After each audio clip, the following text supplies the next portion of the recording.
Our stories are brilliant. We are resilient.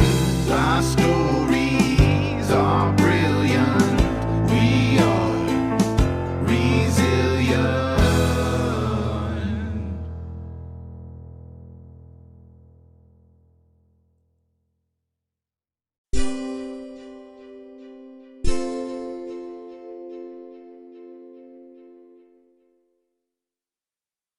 That must be definitely different, especially the weather, right? I've seen some of your Instagram photos, and my goodness, you have some snow. Yes, it's been not as much snow as we've had in past winters, but thankfully it did just snow this week, so it's very pretty. But it's also really chilly today. It's 6 degrees. So that's very different from California life. Oh my goodness. So what kinds of things do you do at the house there? As far as I understand, you have programs and you open your barn and your home for parties and things of that nature as well? Yes. So while I was in California and up until just about this year, I've been a wedding planner.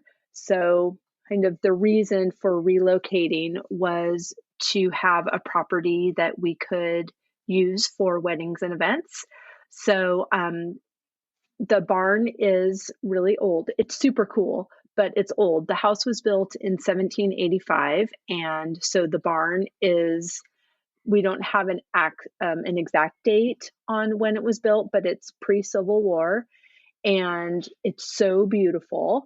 And although it has had a history of housing cattle and horses and chickens and goats and sheep, I only have dinner parties in there.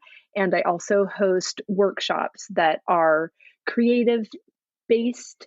So we've done some floral design workshops, we've done hand lettering, we've done different partnerships with other business owners that locally. So we had the owner of the wine shop come with the owner of the cheese shop, and we did a fun wine and cheese pairing. So just all sorts of things. I just love curating really fabulous events that people can attend. And we keep those to really small groups so that they're just feel really intimate and interactive with whoever's leading the workshop. Oh, that sounds like such a ball. Oh, it sounds like so much fun. And a really a neat way for you to utilize every part of your property. Yes. And then, of course, I got really excited about that. That was all dreamy pre pandemic plans. That's what we used to do. Uh-huh. And that's what we hope to do again in the future as soon as it's safe and prudent to do so. But a way that we've been utilizing the property and being a support to the community in the past year has been offering some kids' nature programs. So that's been really, really fun. My daughter is 7 now. She just turned 7. And it's such a fun place to be a kid. So it's been a great opportunity to invite other small groups of kids. Here for the summer, we had a couple of summer camps that were week long. And then I've been doing an after school program called Field and Farm that teaches kids the seasonal duties of a working farm. So that's been really a great addition to our well, not addition to our calendar. It's been a great thing to have something on the calendar since we're not able to do things that we're used to doing.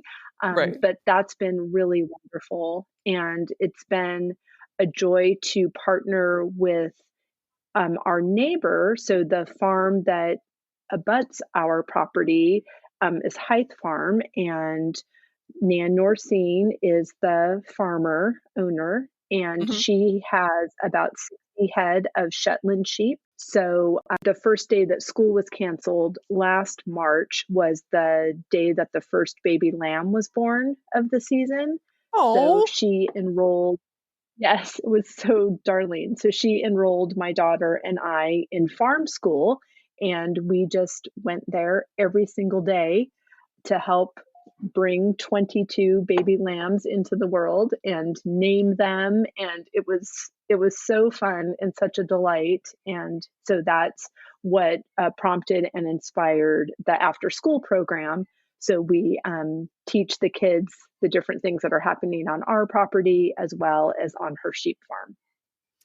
Wow, that sounds so magical for all the kids. Oh, that sounds like such a blast. Yeah, I went to a really small Bible college in Oregon, and one of the taglines of the school, I don't think it was on their actual print collateral, but they would say "ring by spring or your money back." A lot of people got engaged while they were at school, Ah, and although that was not yeah, was not my trajectory.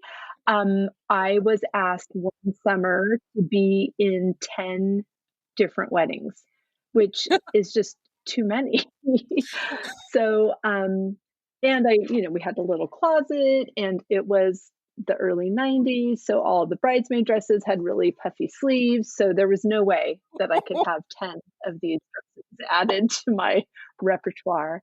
So for some of the girls that I wasn't as close to, I offered to help out with the planning and more behind the scenes mhm, elements of the wedding, and right. I loved it. So as a child, I'm totally dating myself, but I loved Love Boat, and Mhm, I wanted to be Julie McCoy. She was mm, the activities director on the Love right, Boat, and she had right. her clipboard, and she knew the timeline of what was happening when, and everyone went to her to find out what was next, and I loved that. So I loved that element of wedding planning, and just the dreaming and then implementing different details and then seeing it all come together and having the honor and joy of being a part of somebody's best day of their life. It was just a dream. So I kind of just started that summer, and then I was on staff at a church that did a lot of weddings and didn't have a wedding planner. So I kind of took on that role and then just started doing it for friends. And then all of a sudden, it was a business. So, and I did that for 30 years, which that seems crazy. Um, I can't believe how fast time goes. That's a lot of weddings and It events. is a lot of weddings. I had a wedding last year.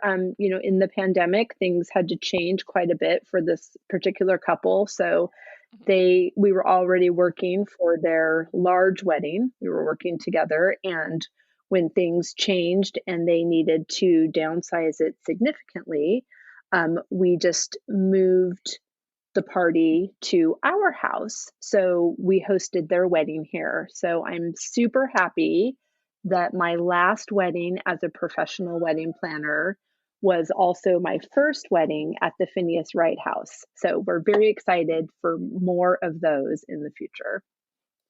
Oh, that's amazing. Now, when you moved there, did you have to how did you have to learn all about the history of the Phineas Wright House, or was it a place you had already been aware of? That's a great question. My mom is from Lowell, Massachusetts, which is just probably 30 minutes from here. And she met my dad in the Navy. They were both stationed in Newport, Rhode Island, but my dad was from the West Coast. So when they left the Navy and got married, they moved to California just a few weeks before I was born. But all of my aunts and uncles, all of my cousins, everyone is in Massachusetts. So when we would come visit, I just thought this was the most beautiful place, and I've wanted to live here my entire life. So even growing up in California and going to school in Oregon and then moving back to California after school, but always had my sights set on the East Coast. And in fact, I've packed 3 times for a cross country move and twice unpacked still in California. But the Oh, third time was a charm. And so I was really glad. And we We were just looking for properties that were far enough away from kind of the hustle and bustle of the city life. Having been in California and just kind of in the thick of it, we were in the San Francisco Bay Area for 15 years before moving here. So we were just looking for something that was beautiful and had a little more property. And I wanted a barn so badly so that I could host barn weddings. And so this was actually the first property that we saw that was not a bed and breakfast and had a great barn, and it was beautiful, and it was really inexpensive compared to the San Francisco Bay Area. So we said, "Hooray, let's take it." And we had no experience with a house that was older than 1986. So it's been quite a learning curve, but it's an adventure, and we're super happy to be here and really excited to share it with people. Oh, I love that idea, and how resilient of you to take something that worked for you somewhere, and you're moving it literally across the country, but you have to adapt. And I'm assuming it sounds like you weren't really a farm girl growing up, so you probably had to learn those skills too, right? Oh, yes. I have a closet full of shoes that I will most likely never wear again because we live on a farm now. So it's been, like I said, quite a learning curve. We've learned that neglect is the enemy. So Hmm. with an old house, you are just constantly on the lookout for anything that doesn't seem right. Hmm. And we had a small garden when we lived in California, but now we have fields of vegetables and fruits. And then we're also growing cut flowers that we sell to local florists and then use also for our floral design workshops. And yeah, we're learning so much every day, all day long. But, just also knowing that that was a dream that was in my heart since I was a child. So to be able to finally realize it as, someone as I don't know how old I am, 53 or something, to finally realize it is just it's a beautiful gift. Oh, that's incredible. So, it sounds like you have very little time in your life. Would you say that you are a routine driven person or not? How do you manage it all? Oh, yes. So funny. I think just my personality and then all my years as a wedding planner, I operate using a timeline every day. But Hmm. I'm learning that this property tells me what is happening today more than I tell it what's happening today. So I try to have a few things on the list, but you just never know when there's a fox in the hen house or there's a windstorm and a tree falls down, and or there are all sorts of critters and things that thwart your great ideas. And it's yeah, and there's weather, and it's kind of a moving target, but we have a good routine. I actually just started recently a morning routine. So I'm wake up at 4:45 and I read and I journal and I have a cup of tea and I meditate, um and then when my daughter gets up for school, she's remote learning.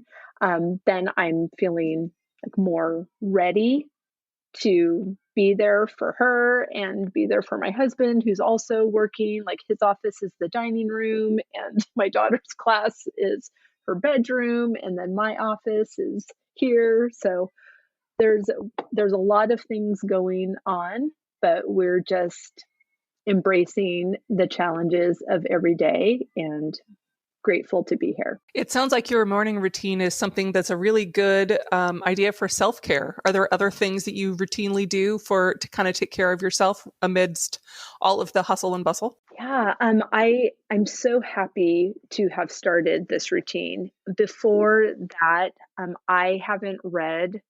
I've only read two books since we bought this house. I've read The Story's Guide to Raising Chickens and International Toddler Adoption, because we adopted our daughter 5 years ago from China. So, but other than that, I've been so busy just trying to keep up with the demands. So, putting the morning routine in place has been an amazing opportunity for self care. The other things that I would say is just hosting these workshops or curating the events where another person is hosting the workshop. I just love celebrating people. So having them come here, I want them to feel welcomed. I want them to feel anticipated. I want them to feel celebrated. And when I know somebody is on their way here, I'm just filled with joy. And that feels like, if entertaining is an allowable self-care act, I like that one the best. Oh, absolutely. It's allowable. It's whatever works for you. And I think that sounds so nourishing, doing what really truly calls to your soul. Now, do you have a favorite workshop, something that you could point out that is one thing that is your favorite thing that you do on the farm now? Yes, thank you for asking. I love our floral design workshops that start in our dahlia field. So we welcome guests and give them a celebratory welcome beverage. And then we head out to the dahlia field, clippers in hand, and everyone just gets to clip the flowers that speak to them the most. We have about, sometimes they don't survive winter storage. So I'll say how many I stored, not how many will survive. About 225 different dahlias. Ooh. And it's just a beautiful show. Come September, it's so pretty. So to answer your question, we cut the dahlias and then have some other just forage around the property for other flowers, native flowers and plants that are growing, as well as other cut flowers in the field. We collect all of those, go back into the barn, create a beautiful centerpiece or arrangement, whatever anybody wants. And I love that too, because everyone has similar ingredients, but what they create on their own is so unique and beautiful. So once everyone's made their arrangement, then we line those up down the center of the table and have dinner together. So we grow so much food here that we can't eat it. We're a small family.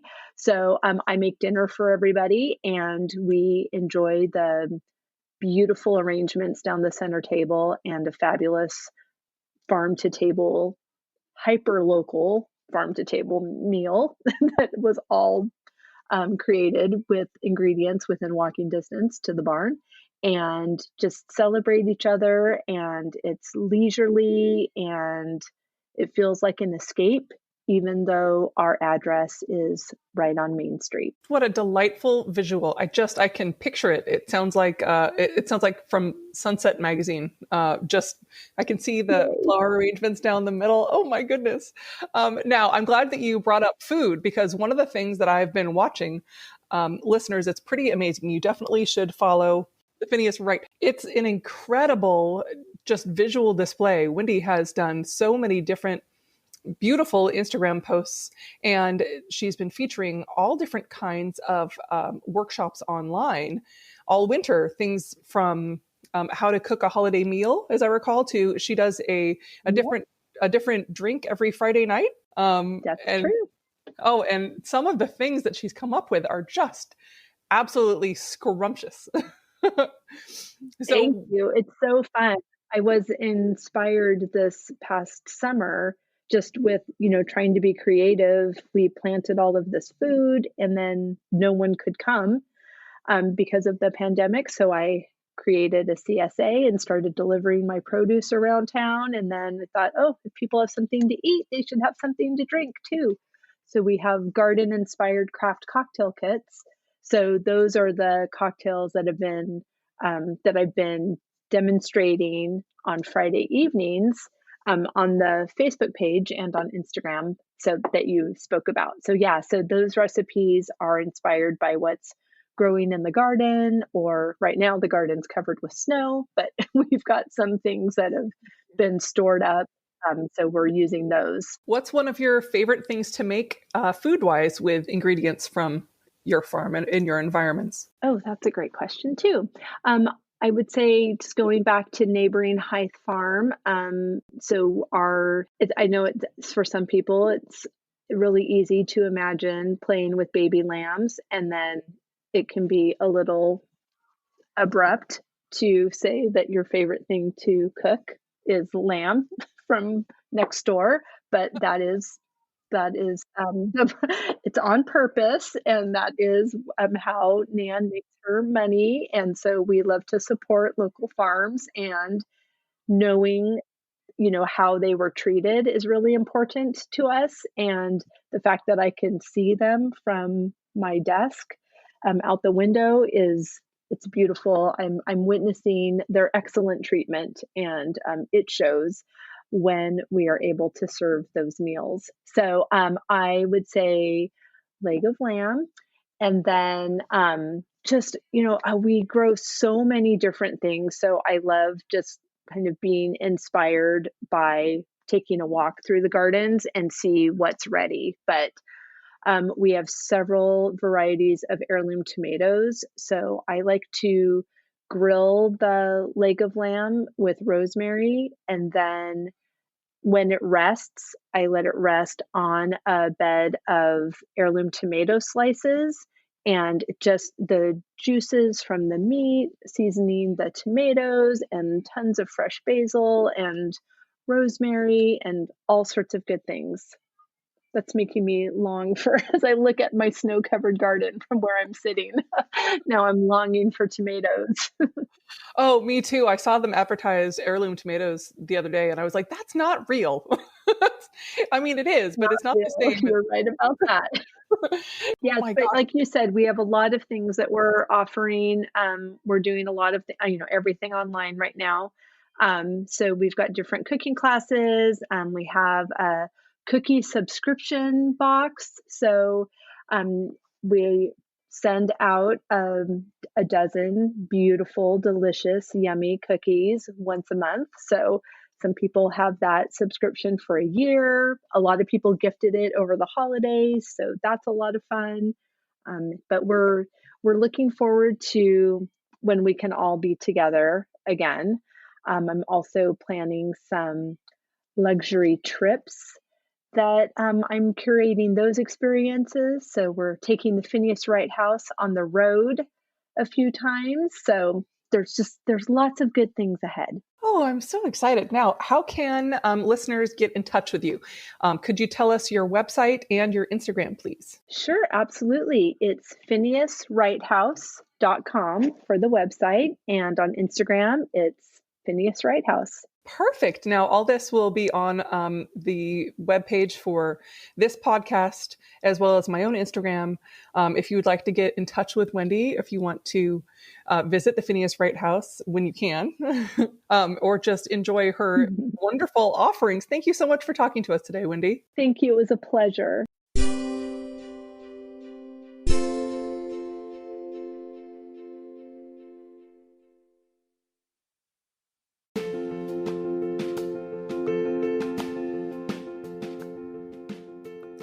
I just had the most wonderful time talking to Wendy. I wish she lived closer to me so I could come and be at her farm all the time. Doesn't it sound like such a delightful place to be? I wanted to talk about 3 things I learned from talking to Wendy. The first thing that I picked up on was the importance of going after what you love. The second thing I learned from Wendy was not to let the unknown stop you. that was so inspirational to me, that she didn't know how to farm, but you know what? She taught herself and she figured it out. And the third thing was the importance of learning how to pivot, especially during the pandemic. What an amazing feat that she was able to find a way to make her farm work for her. I just felt so much love and inspiration coming from Wendy today, and I hope you did too. Remember, anytime you would like to contact me, you can always contact me through my website, youareresilient.net. Please subscribe and review on wherever you listen to podcasts. And also, if you have an idea for a future show, feel free to contact me about that. Thank you.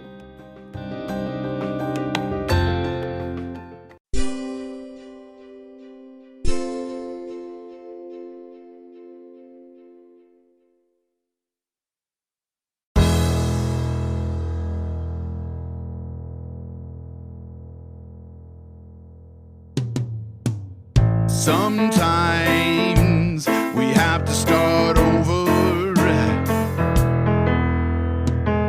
Sometimes we have to fight back. Sometimes it's all too much. Lost inside the black. Our stories are brilliant. We are resilient. Our stories are brilliant. We are resilient.